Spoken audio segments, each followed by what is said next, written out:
Good morning, everybody. I, Dr. Ramandeep, welcome you all. Folks, we were discussing capital budgeting techniques in our previous lecture. So far we have discussed one particular technique, that is accounting rate of return method. Today we will be discussing the second technique, second method for capital budgeting decision, that is payback method. तो हम लोग capital budgeting की techniques discuss कर रहे हैं. उसमें हम already मैंने आपको बताया था there are 5 techniques. These are the 5 techniques. तो उसमें हमने accounting rate of return method discuss कर लिया है. Today we will be discussing payback period method. Payback method भी इसको बोलते हैं, पीवी मेथड. ये जो आपका मेथड है बहुत ही सिंपल मेथड है. और स्टार्टिंग में जब मैंने आपको चैप्टर स्टार्ट करवाया था उसमें बताया था कि टेक्निक्स जो हैं उसको आप दो पार्ट्स में डिवाइड कर सकते हो. पहला था ट्रेडिशनल टेक्निक्स और सेकंड थी मॉडर्न टेक्निक्स. तो ट्रेडिशनल टेक्निक्स में दो टेक्निक्स आती हैं. पहले है accounting rate of return method और दूसरा आपका है पेबैक मेथड, जो आज हम डिस्कस करेंगे. मॉडर्न टेक्निक्स के अंदर 3 टेक्निक आती हैं जिनको हम आगे डिस्कस करेंगे. पहला है net present value method, NPV. दूसरा आपका है internal rate of return method, IRR. और तीसरा है profitability index method, pi method. तो ट्रेडिशनल मेथड के अंदर एआरआर हमने डिस्कस कर लिया था और आज बारी है पेबैक मेथड की. पेबैक मेथड सबसे सिंपल मेथड और शायद सबसे ज़्यादा यूज़ किया जाने वाला सबसे पॉपुलर मेथड है ट्रेडिशनल टेक्निक के अंदर, जो कि आप कैपिटल बजटिंग डिसीजन के टाइम यूज़ करते हो. तो ये मेथड क्या है इसको देख लेते हैं. पेबैक पीरियड को आप डिफाइन कर सकते हो एक ऐसे पीरियड के तौर पे जो आपको चाहिए कि कितने सालों में आपका प्रोजेक्ट की कॉस्ट पूरी हो जाएगी. वो आपका है पेबैक पीरियड. जैसे नाम से ही पता लग रहा है, पेबैक पीरियड. कितने साल में पैसे आपके वापस आ जाएंगे, कितने साल में रिटर्न जो है आपको पूरी हो जाएगी कॉस्ट के बराबर. पेबैक. तो इसको कैसे डिफाइन कर सकते हैं कि कितना पीरियड लगेगा आपको, how much period is required for recover the original cash outflow. कि आपने जो पैसा लगाया है वो कितने पीरियड में पूरा हो जाएगा. That period is known as payback period. मान लो आपने 50,000 रुपये लगाए हैं, 50,000 रुपीज़ आपने लगाए हैं किसी इन्वेस्टमेंट में और आपको हर साल 10,000 रुपीज़ ये रिटर्न देगा प्रोजेक्ट. तो कितने साल में आपके पैसे पूरे हो जाएंगे, 5 ईयर्स में. तो these 5 years are known as payback period. दूसरे शब्दों में आप कह सकते हो payback method calculates the number of years, कितने साल लगेंगे, रिक्वायर्ड किसके लिए, to pay back the original investment in a project. कि आपके जो ओरिजिनल इन्वेस्टमेंट में पैसे लगे हैं वो कितने सालों में पूरे हो जाएंगे, कितने पीरियड में वो प्रोजेक्ट पूरा हो जाएगा, उसकी रिटर्न कितने साल में वापस आ जाएगी. दैट इज नोन एज पे बैक पीरियड. अब डिसीजन क्राइटेरिया क्या है, कैसे आप एक्सेप्ट करोगे प्रोजेक्ट को. मान लो एक प्रोजेक्ट है ए और ये आपको 4 साल में 4 ईयर्स में आपके पैसे आपको पूरे करके दे देगा. तो इसको एक्सेप्ट करें या रिजेक्ट करें, ये कैसे डिसाइड करेंगे. तो जितना कम पेबैक पीरियड होगा उतना ही अच्छा होता है. लेसर द पेबैक पीरियड, जितना कम होगा उतना ही ज़्यादा अच्छा है. लेसर द पेबैक पीरियड, जितना कम पीरियड में पैसे पूरे हो रहे हैं उतना ही अच्छा है. मान लो दो प्रोजेक्ट हैं, project A and project B. Project A 5 साल में पैसे पूरे कर रहे हैं, प्रोजेक्ट बी 4 साल में पूरे कर रहा है. तो इन दोनों में से कौन सा प्रोजेक्ट लेंगे हम, B project, because it is giving the return within 4 years. और अगर सिर्फ ए प्रोजेक्ट की बात करो, मान लो ए प्रोजेक्ट, मैंने अभी एग्जांपल लिया था, ए प्रोजेक्ट आपको 4 साल में पैसे वापस दे रहा है, तो वो फिर इसको एक्सेप्ट करें या ना करें. तो इसको हम कंपेयर करते हैं कि आपको कितने साल में पैसे वापस चाहिए। मान लो आपकी ये डिमांड है कि आपके पैसे 3 साल में वापस हो जाने चाहिए और ये कर रहा है 4 साल में, तो फिर हम इसको रिजेक्ट कर देंगे। So that is the decision criteria. तो पे बैक मेथड बहुत ही ईजी मेथड है कि कितने साल में आपके पैसे वापस पूरा हो जाएंगे जो आपने ओरिजिनल इन्वेस्टमेंट में लगाए। अब बात आती है कि पे बैक पीरियड की कैलकुलेशन कैसे करेंगे। ये अब हम देखेंगे कि हाउ टू कैलकुलेट पे back period if you want to make a decision regarding capital budgeting investment। तो सबसे पहले पे बैक पीरियड निकालने के लिए आपको दो केसेस होते हैं, दो मेथड है पे बैक पीरियड को कैलकुलेट करने के। पहला जो मेथड है वो तब काम आता है जब आपका कैश फ्लो जो है वो इक्वल है, इक्वल कैश फ्लो। हर साल आपको कैश फ्लो जो हो रहा है वो इक्वल हो रहा है, ये फर्स्ट मेथड में आएगा। सेकंड मेथड आपका है कि जब आपको अनइक्वल कैश फ्लो हो रहा है, जब आपका कैश फ्लो अनइक्वल हो रहा है। ओके, इससे पहले मैं आपको एक बात बता दूं जो आपको हमेशा याद रखनी है कि जब भी देखिए कैपिटल बजटिंग टेक्निक जो है, मैंने आपको बताया कि कैपिटल बजटिंग के अंदर हमारे पास 5 टेक्निक्स हैं। ये 5 टेक्निक आपको पता है, एक बार इनको यहाँ लिख रहा हूँ मैं। आपका सबसे पहला आपका हो गया accounting rate of return method, पे बैक पीरियड मेथड, फिर आपका एनपीवी, फिर आपका आईआरआर और फिर आपका प्रॉफिटेबिलिटी इंडेक्स। इन पांचों की अगर तुलना करें आपस में तो ये जो 4 मेथड हैं ये कैश फ्लो के ऊपर चलते हैं और ये सिर्फ एक अकेला मेथड है जो अकाउंटिंग प्रॉफिट के ऊपर चलता है। आपने पिछले लेक्चर में देखा होगा कि हमने एआरआर की जो कैलकुलेशन की थी वो अकाउंटिंग प्रॉफिट के बेस पे की थी। ये जो बाकी चारों मेथड हैं ये कैश फ्लो के बेस पे चलते हैं। तो अगर क्वेश्चन में आपको कैश फ्लो दिया हुआ है डायरेक्टली फिर तो कोई प्रॉब्लम ही नहीं है, क्योंकि वी रिक्वायर, देखो पे बैक मेथड के लिए, आईआरआर के लिए, एनपीवी के लिए और प्रॉफिटेबिलिटी इंडेक्स के लिए कौन सा आपको क्या चाहिए, कैश इनफ्लो। कैश इनफ्लो की हमें रिक्वायरमेंट है। अगर कैश इनफ्लो डायरेक्टली आपको दिया हुआ है, डायरेक्ट कैश इनफ्लो दिया हुआ है तो फिर तो कोई चक्कर ही नहीं है, फिर कोई प्रॉब्लम नहीं। अगर आपको कैश फ्लो दिया हुआ है बिफोर डेप्रिसिएशन एंड टैक्स तो फिर हमें कैलकुलेशन करनी पड़ेगी थोड़ी सी, क्योंकि वो जो हमने पिछला चैप्टर किया था कैपिटल बजटिंग का इंट्रोडक्शन का, उसमें हमने यही बताया था कि कैश फ्लो बिफोर डेप्रिसिएशन और टैक्स अगर दिया हुआ है तो कैश फ्लो में से सबसे पहले क्या माइनस कर देंगे, डेप्रिसिएशन। फिर वो क्या आ जाएगा, अर्निंग बिफोर टैक्स। इसमें से क्या माइनस कर देंगे, टैक्स। ये क्या आ जाएगी, अर्निंग आफ्टर टैक्स। इसमें क्या वापस ऐड करना पड़ेगा, डेप्रिसिएशन, क्योंकि ये डेप्रिसिएशन जो हमने माइनस किया था ये तो सिर्फ प्रॉफिट की कैलकुलेशन के लिए, टैक्स निकालने के लिए, ताकि हमारा टैक्स थोड़ा कम हो जाए। और डेप्रिसिएशन जो है वो कैश आउटफ्लो आइटम नहीं है, इससे कोई कैश आउटफ्लो नहीं हुआ है, तो इसको वापस ऐड कर देंगे तो ये आ जाएगा कैश फ्लो आफ्टर टैक्स, जो कि आफ्टर एडजस्टमेंट ऑफ डेप्रिसिएशन है। तो अगर आपको क्वेश्चन में कैश फ्लो बिफोर डेप्रिसिएशन और टैक्स दिया हुआ है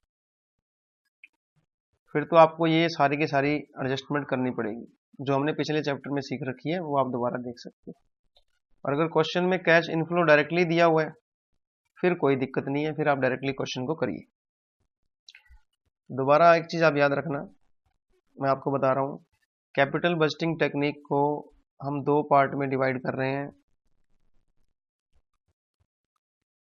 पहला ले लो अकाउंटिंग प्रॉफिट के बेस पे और दूसरा ले लो कैश फ्लो के बेस पे। तो कैश फ्लो के बेस पे 4 टेक्निक है आपकी, पे बैक मेथड, आईआरआर, एनपीवी और प्रॉफिटेबिलिटी इंडेक्स। और अकाउंटिंग प्रॉफिट के बेस पे इसको ट्रेडिशनल मेथड भी कहते हैं क्योंकि इसमें अकाउंटिंग प्रॉफिट को लिया गया, ये है एआरआर। तो एआरआर में आपको अकाउंटिंग प्रॉफिट देखना होता है और इन चारों टेक्निक्स के अंदर आपको कैश फ्लो देखना होता है। अगर आपको डायरेक्टली कैश फ्लो दिया हुआ है, नो प्रॉब्लम, उसी को आप ले लोगे। बट अगर क्वेश्चन में उसने थोड़ा सा ये कह दिया कि कैश फ्लो जो है बिफोर डेप्रिसिएशन एंड टैक्स है, cash flow before depreciation and tax, तो सबसे पहले डेप्रिसिएशन घटाओगे, फिर टैक्स माइनस करोगे, फिर जो आपके पास जो अर्निंग आएगी उसमें वापस क्या ऐड कर दोगे, डेप्रिसिएशन, क्योंकि डेप्रिसिएशन एक नॉन कैश फ्लो आइटम है। फिर आपके पास जो आएगा वो कैश फ्लो आफ्टर टैक्स, जो डेप्रिसिएशन के एडजस्ट होने के बाद आएगा, उसको लेके चलेंगे। तो इस चीज को आपको हमेशा याद रखना है कि ARR के अंदर तो आपको अकाउंटिंग प्रॉफिट लेके चलना है, बाकी सारी की सारी टेक्निक्स के अंदर आपको सिंपल कैश फ्लो को लेके चलना है।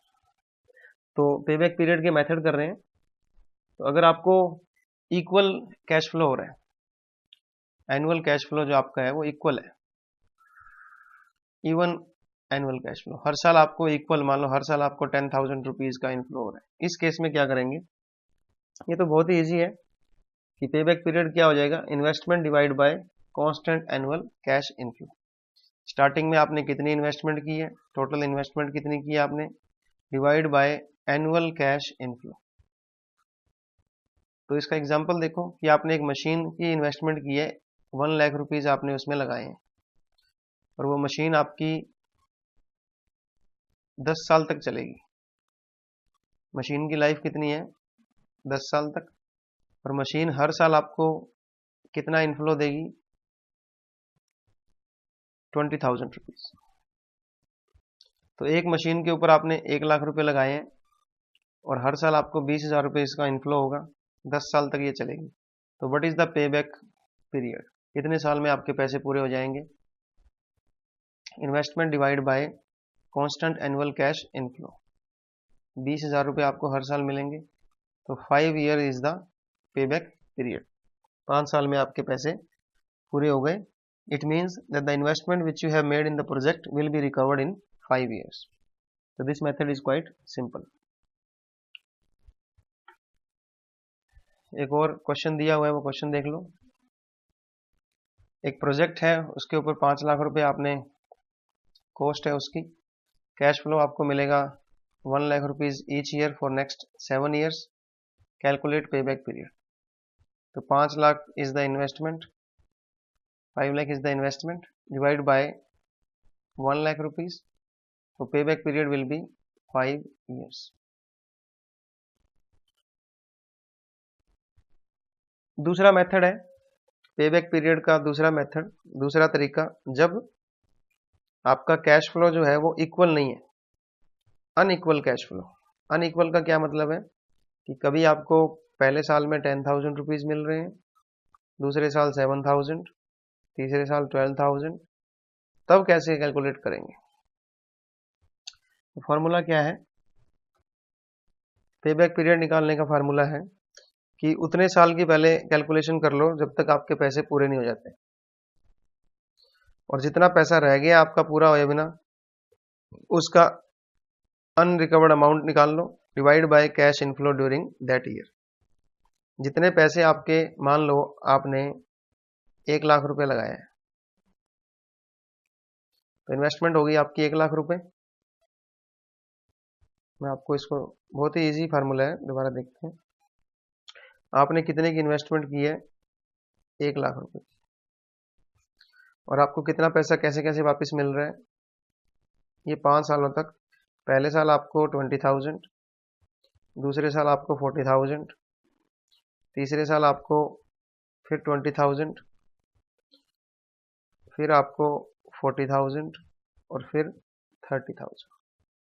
ये आपको पैसा वापस इनफ्लो आ रहा है।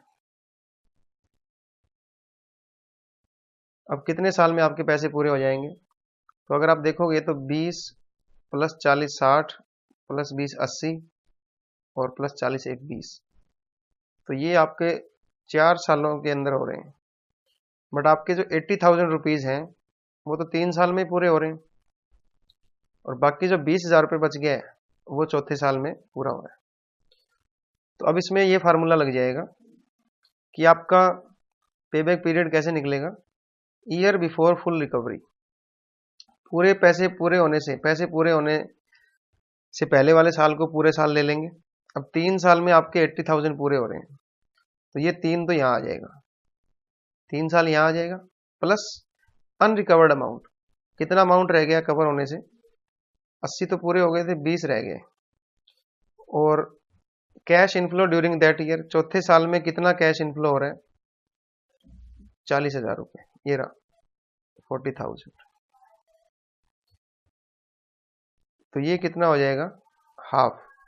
तो 3 एंड 0.5, 3.5 साल में आपके पैसे पूरे हो जाएंगे।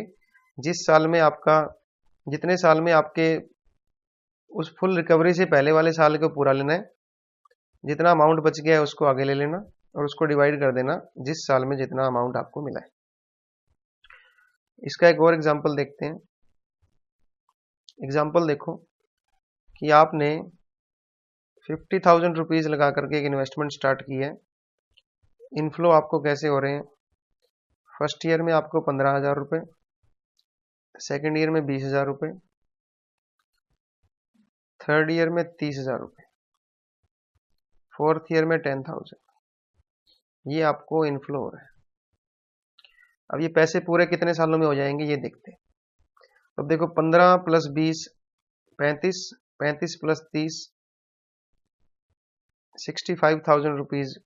तो इसका मतलब 2 साल तो पूरे लगेंगे आपको, क्योंकि 2 साल में 35,000 रुपये हो गए। अब आपको 15 और चाहिए, तो यहाँ तीसरे साल में 30 मिल रहे हैं आपको। तो इसका मतलब 2 साल तो पूरे लगेंगे और तीसरे साल का कुछ पार्ट लगेगा। तो यहाँ 2 साल लिख देंगे, ईयर बिफोर फुल रिकवरी, 2 साल तो लगने हैं। अनरिकवर्ड अमाउंट कितना रह गया? 35,000 पूरे हो गए हैं, 50 हमें पूरे करने हैं, तो 15,000 रुपये रह गए। इसको डिवाइड कर देंगे उस साल में कितना आपको कैश इनफ्लो हो रहा है। चौथे साल में, तीसरे साल में आपको 30,000 का हो रहा है, तो ये हो गया 30,000। तो 2.5 ईयर आपको पेबैक पीरियड लग जाएगा। This is quite simple. अब ये क्वेश्चन देखो, एक्स लिमिटेड जो है वो 2 प्रोजेक्ट को कंसीडर कर रही है, 2 प्रोजेक्ट्स को। हर एक प्रोजेक्ट में आपको 10,000 की बराबर की इन्वेस्टमेंट लगेगी। कॉस्ट ऑफ कैपिटल 10% है। नेट कैश फ्लो इनफ्लो दे रखा है। अब देखो कैश इनफ्लो ही दे रखा है सीधा ही, तो हमें कुछ नहीं करना, कोई एडजस्टमेंट नहीं करनी। पहले साल आपको प्रोजेक्ट ए में 5,000 इनफ्लो होगा, फिर 4,000, फिर 3,000, फिर 1,000। 5वें साल में कुछ नहीं। प्रोजेक्ट बी में आपको 1,000, 2,000, 3,000, 4,000, 5,000, 50,000 ले लो चाहे। 3 साल आपको फिक्स कर रखा है कंपनी ने, ये 3 साल में पैसे पूरे हो जाने चाहिए। तो बताइए कौन सा प्रोजेक्ट लेना चाहिए। अब देखो इसी में देख लो, यहाँ प्रोजेक्ट ए की बात करें तो पहले 10,000 रुपये लगाए आपने, पहले साल मिले 5, दूसरे साल मिले 4, फिर मिले 3। तो 5 और 4 9 तो यहीं पूरे हो गए, तो 2 साल तो लगेंगे। तीसरे साल में कितने मिल रहे हैं? 3,000। तो तीसरे साल का कुछ पार्ट लगेगा, तो कितना रह गया आपका? 9,000 तो पूरे हो गए, 1,000 रह गया। 1,000 को डिवाइड कर दो 3,000 से जो उस साल में कमाए हैं, तो 2.33 इज द पेबैक पीरियड। इसी तरह बी की देख लेंगे। बी में आपने कितने पैसे लगाए? बी प्रोजेक्ट में आपने 10,000 रुपीज लगाए हैं।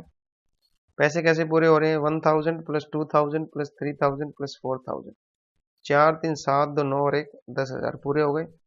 कितने साल लगे? 4 ईयर्स। तो बी प्रोजेक्ट में आपको लगे 4 ईयर, ए प्रोजेक्ट में आपको लगे 2.33 ईयर्स। कौन सा प्रोजेक्ट लोगे? ए प्रोजेक्ट, क्योंकि जल्दी पैसे पूरे हो रहे हैं। पेबैक पीरियड की खास बातें क्या है? सबसे इजी और सबसे सिंपल मेथड है, क्योंकि इसमें कैलकुलेशन ज़्यादा नहीं है। आपने सिर्फ इन्वेस्टमेंट देखनी है और कैश फ्लो कितना हो रहा है, बस ये 2 चीज़ें लेकर के उनको आपस में डिवाइड कर देंगे, इससे आपका आ जाएगा। दूसरा है, जो फर्म लिक्विडिटी से सफ़र हो रही है, जिन फर्म को लिक्विडिटी की प्रॉब्लम रहती है, पैसे उनके पास कम रहते हैं, लिक्विडिटी करंट चल रहा है, उनके लिए बहुत सूटेबल है। क्योंकि उनको लिक्विडिटी की प्रॉब्लम है, कैश शॉर्टेज की प्रॉब्लम है। इसलिए इस मेथड के ऊपर ज़्यादा जोर दिया जाता है कि जितने जल्दी पैसे आपके पास वापस आ रहे हैं उतना ही अच्छा है, कैश आपके पास आ जाएगा। Appropriate in case of uncertain condition, अगर फ्यूचर में कंडीशन अनसर्टेन है, बहुत ज़्यादा रिस्क है, जो आपकी गवर्नमेंट है वो काफ़ी अस्थिर है, कभी भी बदल सकती है, कभी भी देश में युद्ध हो सकता है, कभी भी दंगे भड़क सकते हैं, कोरोना जैसे चल रहा है, तो इस तरह की अनसर्टेन कंडीशन अगर ज़्यादा आती हैं तो जितनी जल्दी पैसे पूरे हो जाएं उतना अच्छा रहता है, तब ये मेथड ज़्यादा अच्छा है। फिर अगर आप शॉर्ट टर्म अर्निंग को ज़्यादा इंपॉर्टेंस देते हो, आप लॉन्ग टर्म के लिए नहीं चल रहे, आपको तो बस एक बार पैसे पूरे करने हैं अपने, कि हम तो भैया एक बार बिजनेस में आए हैं, बस 5-10 साल के लिए बिजनेस करेंगे, फिर कोई और बिजनेस करेंगे। तो अगर आपका इस तरह का शॉर्ट टर्म अर्निंग आपकी ज़्यादा इंपॉर्टेंट है तो पैसा पूरा कर लो फटाफट, तब ये मेथड ज़्यादा अच्छा है। ARR मेथड से ज़्यादा अच्छा है ये, क्योंकि ARR मेथड और पेबैक मेथड दोनों क्या है, ट्रेडिशनल मेथड है। ट्रेडिशनल का मतलब इसमें आप टाइम वैल्यू ऑफ मनी को कंसिडर नहीं कर रहे, मतलब पैसा कब आया, कितना ज़्यादा आया, पैसा लेट मिल रहा है, जल्दी मिल रहा है, इस बात को कंसिडर नहीं कर रहे, बस पैसा मिल रहा है। तो ARR मेथड से ज़्यादा अच्छा है, क्योंकि ARR मेथड जो है वो अकाउंटिंग प्रॉफिट के ऊपर बेस्ड है, पहले भी मैंने आपको बताया था। ARR मेथड जो है वो अकाउंटिंग प्रॉफिट को लेके चलता है, जबकि पेबैक मेथड कैश फ्लो को लेके चलता है। तो जब भी आप कैपिटल बजटिंग टेक्निक लगाते हो तो कैश फ्लो को ही देखना चाहिए, तो इसलिए थोड़ा सा ज़्यादा अच्छा है। और दूसरी बात ये, अगर ARR दो प्रोजेक्ट की बराबर आ रही है, मान लो ARR जो है वो दो प्रोजेक्ट हैं, उसकी ARR बराबर आ रही है, तब भी आपको पेबैक पीरियड लगाना पड़ता है।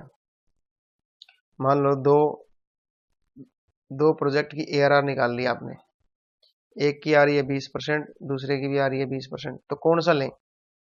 तब आपको पेबैक पीरियड से बड़ी सहायता मिलती है कि A जो है 5 साल में पैसे पूरे कर देगा, B 7 साल में पूरे करेगा, तो हम कौन सा ले लेंगे? A, क्योंकि आपको रिफंड जल्दी मिल रहा है। अब बात आती है डिसएडवांटेजेस की। सबसे पहला, सबसे बड़ा और सबसे अच्छा डिसएडवांटेज क्या है, सबसे बुरा डिसएडवांटेज, कि ये जो मेथड है ये इग्नोर करता है कैश फ्लो को आफ्टर द पेबैक पीरियड, कि आपका पेबैक पीरियड पूरा हो गया उसके बाद आप कैश फ्लो को देखते नहीं हो। मान लो एक मशीन आपने ली 50,000 रुपए की, आपको ये मशीन चलेगी 10 साल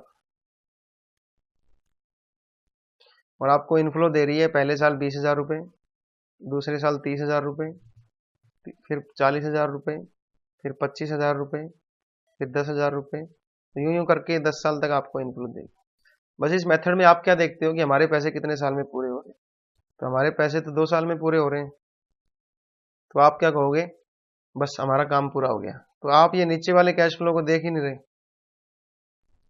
कि ये भी तो कैश फ्लो हो रहे हैं, बट अगर आप दो मशीन को कंपैरिजन करोगे तो आप तो ये मशीन को लेके चल लोगे, बस दूसरी मशीन में हो सकता है इससे ज़्यादा कैश इनफ्लो हो रहा हो बाद के सालों में। तो हम सिर्फ कैश फ्लो को देख रहे हैं जिसमें हमारा पूरा हो जाए पैसा, बस उसके बाद के कैश फ्लो को इग्नोर कर रहे हैं हम। उसके बाद के कैश फ्लो को भी देखना चाहिए कि वो कितना फायदा दे रहे हैं, तो ये इसका बड़ा ही एक डिसएडवांटेज है। दूसरा, टाइम वैल्यू ऑफ मनी को कंसीडर नहीं कर रहे आप। टाइम वैल्यू ऑफ मनी का क्या मतलब हो रहा है कि जो पैसे आपको मिलते हैं उसकी एक टाइम वैल्यू ऑफ मनी होती है।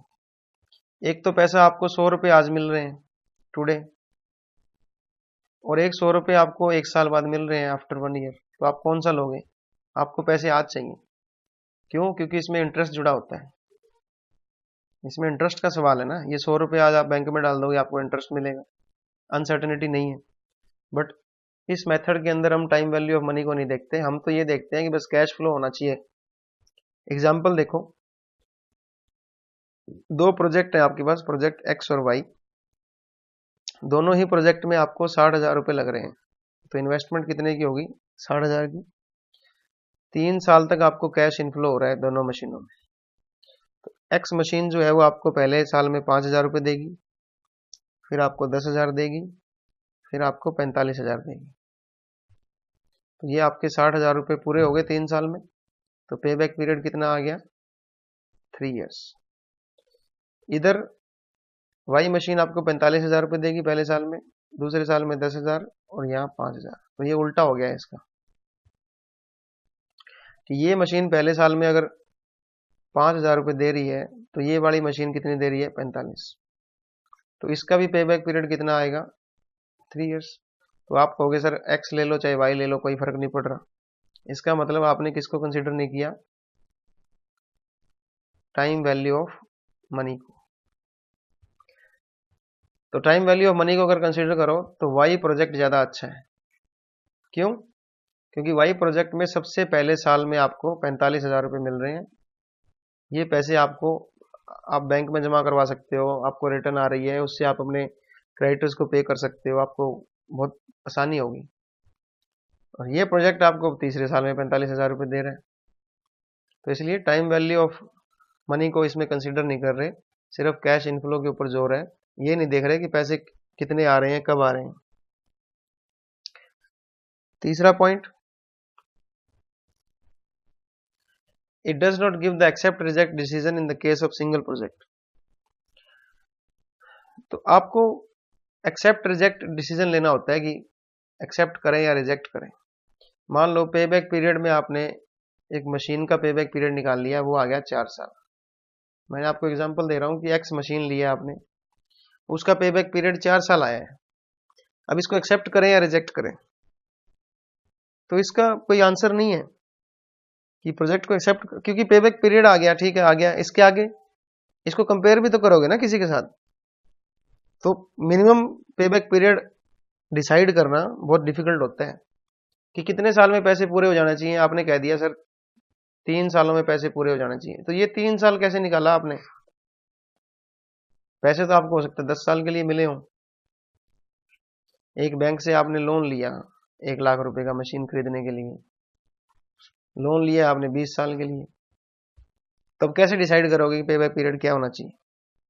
पे बैक पीरियड तो 4 साल आ गया, बट लोन तो आपने 20 साल के लिए लिया है, तो कैसे डिसाइड करें? तो बहुत मुश्किल होता है ये डिसाइड करना कि पे बैक पीरियड क्या होना चाहिए हमारी तरफ से। उसको कंपेयर करेंगे बाद में, पहले डिसाइड तो करो कि कितने साल में पूरे होंगे पैसे। कॉस्ट ऑफ कैपिटल को इग्नोर कर रहे हैं, बस ये देख रहे हैं कि पे बैक पीरियड कितना है। रेट ऑफ इंटरेस्ट को ध्यान में नहीं रख रहे, सिर्फ पे बैक पीरियड के ऊपर जोर है कि हमारे 4 साल में पैसे पूरे हो रहे हैं। 4 साल में तो पूरे हो रहे हैं, पर ये आपने जहां से पैसा लिया है उसकी कॉस्ट कितनी आ रही है वो तो देख लो। उसको तरफ तो कोई ध्यान ही नहीं है, सिर्फ पैसे पूरे करने की आग लगी हुई है। कॉस्ट पे तो ध्यान रखो ना। बात यह है कि मान लो आपने 10% पे पैसे उठाए बैंक से, अब 10% से ज्यादा अगर रिटर्न आ रही है फिर तो मजे वाली बात है। प्रोजेक्ट आपको दे रहा है 15% रिटर्न, फिर तो आनंद है। बट यहां रिटर्न की तो बातें नहीं हो रही। बैंक से लोन लिया 20 साल के लिए, पे बैक पीरियड आ गया 5 साल, तो अब क्या करें, कैसे मैच करें इनको? पैसे तो 20 साल तक भरने पड़ेंगे। ये 5 साल के बाद आप कह रहे हो जी ठीक है हमारा 5 साल पूरा हो गया, चलो चलो आगे चलो, ऐसे नहीं होता। कॉस्ट ऑफ कैपिटल को इग्नोर कर रहे हो बिल्कुल भी। तो ये बस एक बेसिक सा मेथड है, बस यूं बताने के लिए कि हमारे इतने साल में पूरे हो जाएंगे, बट डिटेल में जाकर के कॉस्ट ऑफ कैपिटल निकालना फिर डिसीजन लेना ये कोई साइंटिफिक तरीका नहीं है, क्योंकि इसमें कॉस्ट ऑफ कैपिटल को कंसीडर ही नहीं किया। लास्ट है, it ignores the profitability of A project. हमें तो सिर्फ लिक्विडिटी की आग लगी हुई है कि जल्दी जल्दी पैसे पूरे हो जाएं बस। मान लो पे बैक आपने अडॉप्ट कर लिया, अपना क्राइटेरिया बना रखा है कि हमें तो पैसे पूरे करने हैं। लिक्विडिटी तो आपकी ठीक है हो जाएगी, रिसीव हो जाएगी आपको, बट प्रॉफिटेबिलिटी आपकी खराब हो जाएगी। क्योंकि प्रपोजल जो है आपको प्रॉफिटेबिलिटी भी देखनी होती है। एक बड़ी बड़ी जो प्रोजेक्ट आप लेते हो वो प्रॉफिटेबिलिटी देते हैं आपको। जो कंपनी के अंदर प्रॉफिट होता है ना बेटा, वो बड़ी बड़ी जो मशीन लगा रखी है प्रॉफिट उनसे आता है। तो आप तो सिर्फ पैसे पूरे करने में लगे हुए हो। 2 प्रोजेक्ट है ए और बी, ए आपको 3 साल में पूरे कर देगा, बी 4 में पूरे करेगा। आपने ए सिलेक्ट कर लिया, बट बी भी अच्छा था क्योंकि बी के अंदर काफी कैश इनफ्लो बाद में भी हो रहा था, वो लंबे टाइम तक चलती और 4 साल के बाद उसका काम ज्यादा अच्छा चलता। तो आपने बी को ध्यान ही नहीं दिया, आपको तो बस अपने पैसे पूरे करने की लगी हुई है। इतनी क्या जल्दी पड़ी हुई है? मतलब जो प्रॉफिट कमाओगे वो तो लंबे टाइम से आता है ना। कोई प्रोजेक्ट आपने लगाया है वो 5 साल में उसकी कुछ कॉस्ट पूरी होगी, वो उसमें एक्सपीरियंस आ जाएगा, फिर वो ढंग से चलेगी। तो आप तो बस यूं सोचते हो कि 3 साल में पैसे पूरे हो जाए, मशीन को फेंक दोगे क्या? ऐसा नहीं होता। तो आप प्रॉफिटेबिलिटी को इग्नोर कर रहे हो, सिर्फ लिक्विडिटी को लेके चल रहे हो, भी हमारे पैसे पूरे हो जाएं बस 2-3 साल में। तो ये भी इसमें एक बहुत सीरियस प्रॉब्लम है। ये सारी प्रॉब्लम होने के बावजूद भी ये काफ़ी पॉपुलर मेथड है, और बहुत सारी कंपनियां इसको स्टार्टिंग में जो क्राइटेरिया लगता है उसमें भी यूज़ करती हैं कि एक बार ये तो बताओ कि कितने साल में पूरे हो जाएंगे पैसे। तो thank you so much for listening. इसके जो प्रैक्टिकल क्वेश्चंस हैं वो हम नेक्स्ट लेक्चर में करेंगे। Thank you so much.